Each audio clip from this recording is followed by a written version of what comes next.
3 సార్లు ఎంపీగా గెలిచారు. కేంద్ర మంత్రి పదవిని కొట్టేశారు. అంతా బానే ఉంది, కానీ రీల్స్ చేయడంపై ఉన్న ఆసక్తి, శ్రద్ధ నియోజకవర్గాన్ని అభివృద్ధి చేయడంలో మాత్రం లేదన్న విమర్శలు వెల్లువెత్తుతున్నాయి. తనని గెలిపిస్తే వేల కోట్ల ప్రాజెక్టులు తెస్తానన్న ఆసామి గత వైఎస్ఆర్ కాంగ్రెస్ చేపట్టిన ప్రాజెక్టుల క్రెడిట్ చోరీకి ప్రయత్నించడంపై సొంత నియోజకవర్గ ప్రజలే చీదరించుకుంటున్నారు. ఇంతకీ ఎవరా కేంద్ర మంత్రి, ఏమా నియోజకవర్గం? శ్రీకాకుళం లోక్సభ స్థానం నుండి 3 సార్లు ఎంపీగా గెలిచారు కింజారపు రామ్మోహన్ నాయుడు.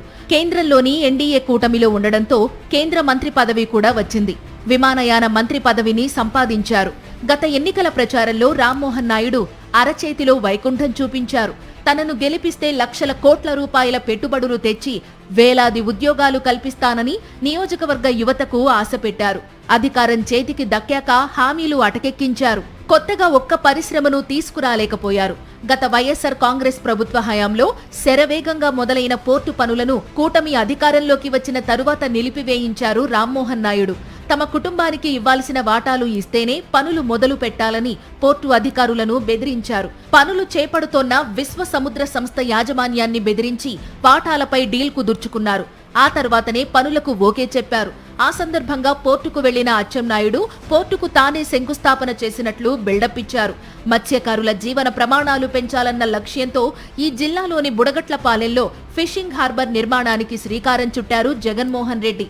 స్థలం కేటాయించి టెండర్ల ప్రక్రియ పూర్తి చేసి రాతి కట్టడాలు కూడా నిర్మించారు. పలు రోడ్ల నిర్మాణాన్ని పూర్తి చేశారు.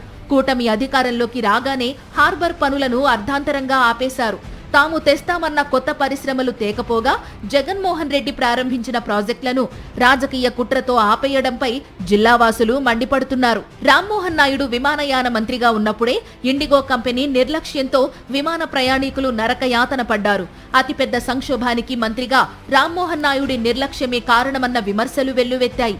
ఒక పక్క తన శాఖను సమర్థవంతంగా నడుపుకోలేక ఎంపీగా నియోజకవర్గాన్ని అభివృద్ధి చేయలేకపోతోన్న రామ్మోహన్ నాయుడు రీల్స్ తీసుకోవడంలో మాత్రం ముందుంటున్నారన్న విమర్శలు ఉన్నాయి. ఇప్పటికైనా రామ్మోహన్ నాయుడు మారతారా లేక ఇలాగే కొనసాగుతారా అన్నది చూడాలి.